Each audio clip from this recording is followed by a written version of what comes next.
সকালে বা সন্ধ্যায় খুবই সুস্বাদু আর তার সঙ্গে হেলদি কিছু খেতে যদি মন চায় অবশ্যই এই রেসিপিটা একবার ট্রাই করে দেখতে পারো। আজকে আমি তোমাদের সঙ্গে চিড়ে ও সুজি দিয়ে দারুণ সুস্বাদু আর সেই রকম হেলদি একটা রেসিপি শেয়ার করব। সেই জন্য একটা বাটির মাপ করে 2 বাটি চিড়ে নিয়েছি।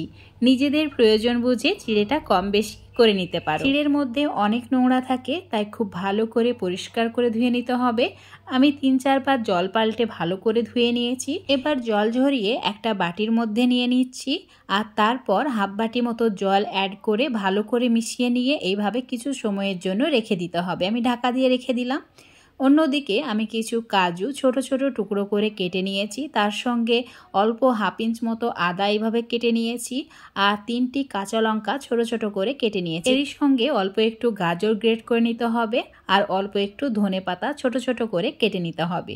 তোমরা তোমাদের পছন্দ মতো বিভিন্ন ধরনের সবজি এখানে অ্যাড করতে পারো। সমস্ত কিছু কেটে নেওয়া হয়ে গেছে। এবার চুলোর উপর একটা ফ্রাই প্যান নিয়েছি। ফ্রাই প্যানে দিয়ে দিলাম 2 চামচ মতো সাদা তেল, 1 চামচ মতো কালো সর্ষে বিউলির ডাল দিয়েছি, তাতে 2 চামচ মতো অ্যাড করেছি ছোলার ডাল আর দিয়ে দিতে হবে আদা কুচি, কাজু আর লঙ্কা কুচি। খুব ভালো করে এবার একটু লালচে হওয়া পর্যন্ত ভেজে নিতে হবে। ঠিক এই রকম লালচে কালার হবে তখন অ্যাড করে দিতে হবে হাফ বাটি সুজি। আমি নর্মাল দোকানে যে সুজি পাওয়া যায় সেটাই নিয়েছি। এবার এই সুজিটা একদম লালচে করে ভেজে নিতে হবে। সুজি ভাজার সময় চুলোর আঁচ একদম কমিয়ে রাখবে আর ঠিক এই রকম লালচে করে ভেজে নেবে। এবার ঢেকে রাখা চিড়েটা আমরা দেখে নিই। একদম জলটা টেনে নিয়েছে দেখো আর ঝরঝরে হয়ে গেছে। এখানে এবার ভেজে রাখা সুজিটা অ্যাড করে দিতে হবে আর সমস্ত সুজিটাই আমি অ্যাড করে দিয়েছি। তারপর এর মধ্যে অ্যাড করে দিচ্ছি 10 টাকা প্যাকেটের যে টক দই পাওয়া যায়, মানে 3-4 চামচ মতো হবে সেটাই। তো এখানে একটু টক দই অ্যাড করার পর সমস্ত কিছু হাত দিয়ে খুব ভালো করে মেখে নিতে হবে। একদম ডোয়ের মতো করে আমি মেখে নিয়েছি। এবার অল্প অল্প করে জল অ্যাড করে মিশ্রণটা রেডি করে নিতে হবে। এইভাবে অল্প অল্প করে জল অ্যাড করে ঠিক এই রকম একটা মিশ্রণ আমি রেডি করে নিয়েছি। একদম পারফেক্ট হয়েছে ঘনত্বটা, ঠিক এই রকম ঘন করেই রাখতে হবে। এবার আমি ফ্রেশ দেখে ধনেপাতা কুচি অ্যাড করে দিলাম আর যে গাজরটা গ্রেট করে রেখেছিলাম সেটাও দিয়ে দিলাম। অল্প একটু নুন অ্যাড করে দিয়েছি, মানে স্বাদ মতো নুন অ্যাড করতে হবে। তারপর খুব ভালো করে আবারও সমস্ত কিছু মিশিয়ে নিতে হবে। এখন দেখো মিশ্রণটা ঠিক এইরকম হয়েছে আর এটাই হচ্ছে একদম পারফেক্ট মিশ্রণ। এবার নাস্তাটি তৈরি করে নেব, তাই অল্প একটু খাবার সোডা মিশ্রণের মধ্যে অ্যাড করে দিয়েছি। ভালো করে মিশিয়ে নিতে হবে আর অবশ্যই মনে রাখতে হবে যখন নাস্তাটি তৈরি করবে তার কিছুক্ষণ আগেই খাবার সোডাটা অ্যাড করতে হবে।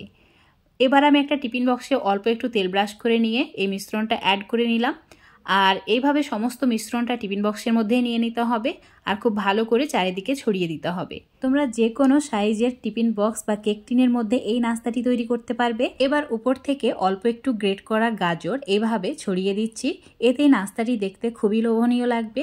তো আমার এটা রেডি হয়ে গেছে। এবার এটাকে স্টিম করে নেব।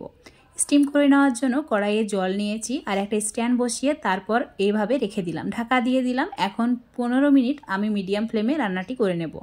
দেখো তোমাদের 15 মিনিট পর দেখাচ্ছি, খুব সুন্দরভাবে কুক হয়ে গেছে। তো চুলোটাকে অফ করে এটাকে এবার ঠান্ডা করে নিতে হবে। এটা সম্পূর্ণ ঠান্ডা হয়ে গেছে আর অনেক বেশি ফুলে উঠেছে, অনেকটা কেকের মতো হয়েছে। কিন্তু এটা খেতে কেকের থেকে অনেক বেশি টেস্টি, অনেক বেশি হেলদি। তো অবশ্যই তোমরা একবার হলেও এইভাবে বানিয়ে খেয়ে দেখবে। আশা করছি তোমাদের এই নাস্তাটি খুবই ভালো লাগবে খেতে। সকালে ব্রেকফাস্টে, সন্ধ্যাবেলার নাস্তা, এমনকি রাত্রে ডিনারের জন্যও এটা বানিয়ে খেতে পারো। খুবই ভালো লাগবে খেতে যখনই খাবে। আমি টিফিন বক্স থেকে এটাকে বার করে নিয়েছি। এবার এইভাবে ছোট ছোট টুকরো করে কেটে নিচ্ছি। নিজেদের পছন্দ মতো শেপ দিয়ে তোমরা কেটে নিতে পারো। এভাবে কেটে নিয়ে তোমাদের আমি দেখাচ্ছি ভেতরটা কত সুন্দর হয়েছে। এইভাবে চিড়ে ও সুজি দিয়ে অনেক বেশি ফ্লেভারফুল এই নাস্তাটি খুবই সহজে তোমরা তৈরি করে নিতে পারবে। আর দেখো কতটা লোভনীয় হয়েছে। এটা খেতে সত্যিই বন্ধুরা খুবই সুস্বাদু। অবশ্যই একবার হলেও ট্রাই করে দেখবে। আশা করছি আজকের এই রেসিপিটা তোমাদের খুবই ভালো লেগেছে। ভালো লাগলে লাইক, শেয়ার, কমেন্ট করে দেবে। ফেসবুক পেজ থেকে দেখলে পেজটাকে ফলো করে নেবে। ইউটিউব থেকে দেখলে অবশ্যই চ্যানেলটাকে সাবস্ক্রাইব করে রাখবে আরও এরকম নতুন আর সহজ রেসিপিগুলো পাওয়ার জন্য।